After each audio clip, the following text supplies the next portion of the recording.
I'll use the tail switch here. Bang, that's the turbo. Yeah, that turbo is really lighting everything up. And it's like throwing pretty good too. I mean, you can see the trees at the back of the yard, like real clear. Dang. We got a great new flashlight from Wuben, the X4 ECL Easy Carry Light. It's got a 1500 lumen max output. That's pretty awesome. And a 205 max distance. That's crazy. What's that? 10,506 candles. It's rated for IP6 waterproof and 1 meter drop. Let's go ahead and get this bad boy open, see what we're working with.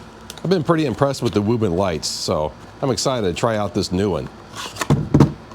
And as usual, their boxes are pretty interesting. Thanks for choosing Wuben. Comes with a charging cable and a little wrist strap here. Of course, we gotta get them out of the condom here. And oh, yeah, this looks snazzy. I like it. Please remove the battery insulator before using. Okay, so let's go ahead and do that now, I guess. Oh, here we go. This is how we open up the battery here. Push this little button down and then push that and it pops right open. That's kind of cool. It's a nice little action to it. This tiny little switch right here, battery compartment unlocked, and that's battery compartment locked. You can't press down on that. But yeah, let's unlock it and do that again. You just press down and it shoots out. That's so cool. Let's take a quick look at the battery here. Looks like a standard 18650 cell. And this was the little plastic sheet. It shot out there. Go ahead and load the battery back in. And better lock that so we don't accidentally shoot it back out. So we have a little side switch right here, and you can see it's pointing to the lock right now, so nothing's happening. But I guess this like lets it switch between the different modes. Oh, and then when you slide it all the way forward, it's got the charging port right here. In fact, since we're looking at the charging port, let's go ahead and plug it in and see what happens. It gives you a little red indicator on the front of it here. The pocket clip on this guy is pretty interesting. It's attached like pretty low. It's got a nice like little deep recess. So it actually like fit really deeply down into a pocket. You see that? That's pretty nice. And you know, the construction of this thing, the whole body is aluminum. It doesn't really have any plasticky feeling bits at all. And I really like this gray finish to it too. That's really nice. So let's turn this attention back to the switch here. Obviously with it locked, nothing's gonna happen, but this is the little tail switch in the back. Well, let's turn it up on that first notch and hit this, and it looks like maybe that's like the turbo mode. Whoa.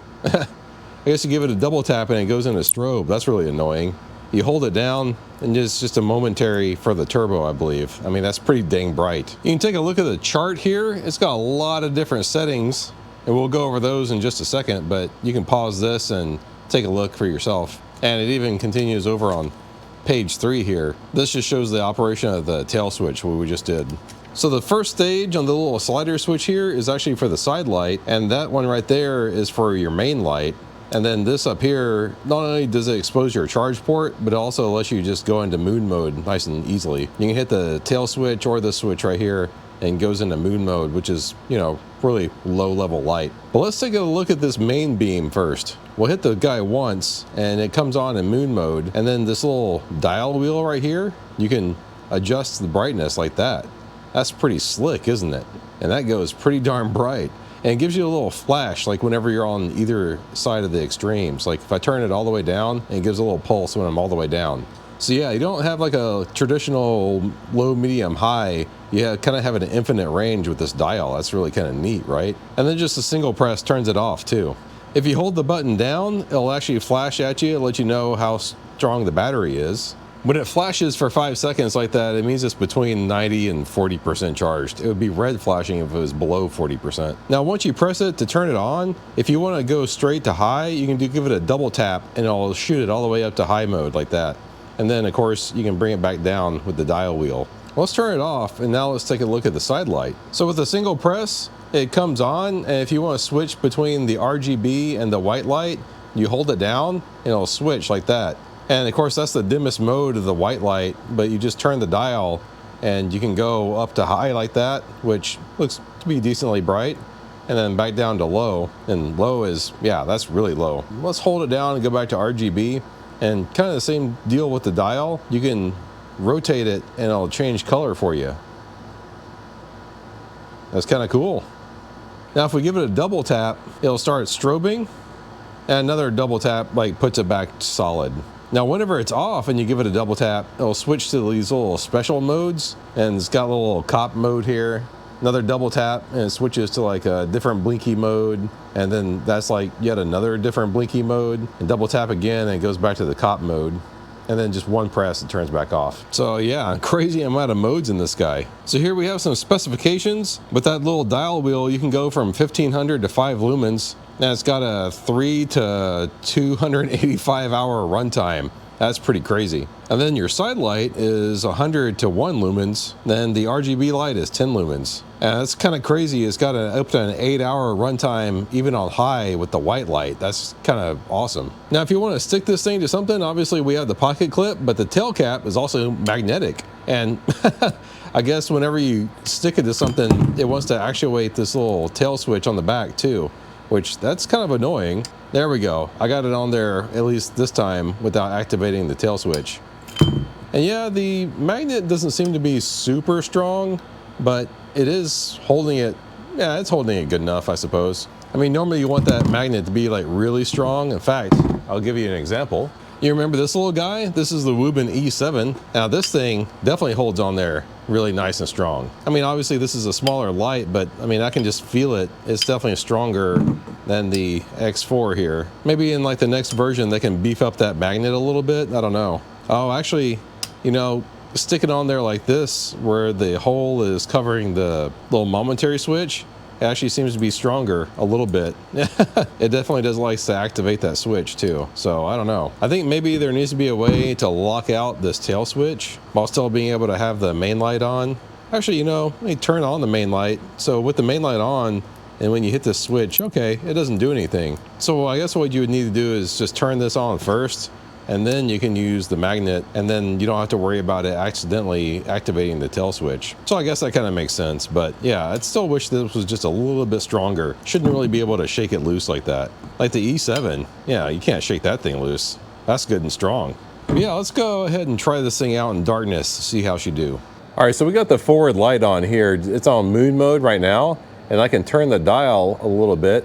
And yeah, just turning that thing just a little bit really brightens up the area. And go ahead and turn it up all the way. Yep, there we go. That's all the way. And dang, yeah, I mean, that's pretty darn bright. You can definitely see all my junk really nice and good. Let's take a look at the close wall of the garage, and it's kind of blowing out the camera just a little bit on high, right? I'll turn it down a little bit. I mean, I've turned it down a lot, and it's still pretty darn bright. I'll go ahead and turn it down all the way. There you go. There's moon mode. And well, I mean, up close, moon mode's still pretty usable. We'll take a quick look in the engine bay of the 4C here. And this is all the way low again. And yeah, it's, you can definitely see some stuff, you know? Yeah, let's go ahead and turn it up a little bit though. And you know, that dial wheel is pretty sensitive. You turn it up just a little bit and it really starts to shine. I mean, I have it nowhere near all the way up on high, and you can definitely see into the crevices of the engine bay, no problem. And I'll go ahead and turn it all the way up on high. And yeah, that's all the way up on high, and you know, this close, that's kind of unusable. I mean, it's blowing out the camera completely. So yeah, we'll go ahead and turn it down to more usable level. And yeah, it's real touchy. It goes from like all the way low to, you know, kind of bright with just a little turn of that wheel there. So this is kind of like the lowest it'll go without being in moon mode, I think. And man, this is pretty darn usable, honestly. So let me slide the little switch here, and we'll turn on the side light. Oh, it turned on in the color mode, which I guess we can take a look at the colors in the dark. Let me slide through the different colors here. Yeah, spooky. Get you some creepy colors going on. That's kind of fun, right? But anyway, let me switch this over to the white light. Okay, this is the white light on low as it'll go, and low is like really low. You can barely see stuff. I guess if you get like real close to it, you can see it. But yeah, let's go ahead and turn it up. I'll go ahead and turn it up all the way. There you go, that's all the way. And yeah, you know, the side light, that's pretty darn good, honestly. I'm sure the camera is auto white balancing on this guy, but the light is definitely warmer too than the main light is. I mean, I can tell with my eye that this is probably more like, you know, 4000K or something, and I bet you the main light is like 6000 or so. But yeah, I mean, you can see down into the crevices and stuff with just the side light. I mean, that's pretty good. But let's see if we can stick it to something, if we're going to use this thing in the engine bay, you know. Yeah, you know, this magnet, it really needs to be stronger. You know, I would expect it to kind of stick to this like stay right here and kind of angle straight out, but instead it's like dangling a little bit. Not a fan of the dangle. It needs to really plant itself to be nice and stable for a work light. But with that said, let's go see how it works outside. All right, I still have the side light on here, and you can kind of see the side light illuminates a little bit. We'll just double check and make sure it's all the way bright. Yeah, And you know, you can see the ground in front of you just fine, but it's not really throwing light out into the yard at all. So let's go ahead and switch to the main light. And you know what? I'll use the tail switch here for momentary press. Bang, that's the turbo. Yeah, that turbo is really lighting everything up. And it's like throwing pretty good too. I mean, you can see the trees at the back of the yard, like real clear. Dang. But here, I'll just turn it on. And here, let me turn it all the way down. Okay, that's moon mode right there. And as you can see, it's not very bright. You can see it a little bit, but not really. And I'll start turning it up. And yeah, like I was saying, like you turn it a little bit and it really starts to get bright pretty fast. And yeah, okay, that's already back up on turbo. But yeah, maybe turn it down kind of like in the middle somewhere. And yeah, I mean, that throw is pretty good. Definitely a nice usable light. I like that a lot. You know, this is a pretty cool light actually. And if you were to take a look at the front of this thing, it actually has 4 LEDs in the front that make up its main light. It's got this one down here that is, you can tell is configured to be a spotlight. And this one up here has a little diffuser over it. And I'm guessing that gives you like a wider beam area. And then these other 2 little ones like give in nice fill too. And that's what makes it great to throw light out, both for distance and up close, you know? So yeah, it's a pretty versatile little light. And like I was saying, the construction on it is really nice. I like it a lot. And if you want to get one for yourself, there's going to be a link down in the description below. But hey, you know what? I think I'm going to give this one away. There's also going to be instructions down there to enter the giveaway as well. But yeah, well, thanks for watching. And give us a thumbs up. And be sure to subscribe if you're not already. See you guys next time.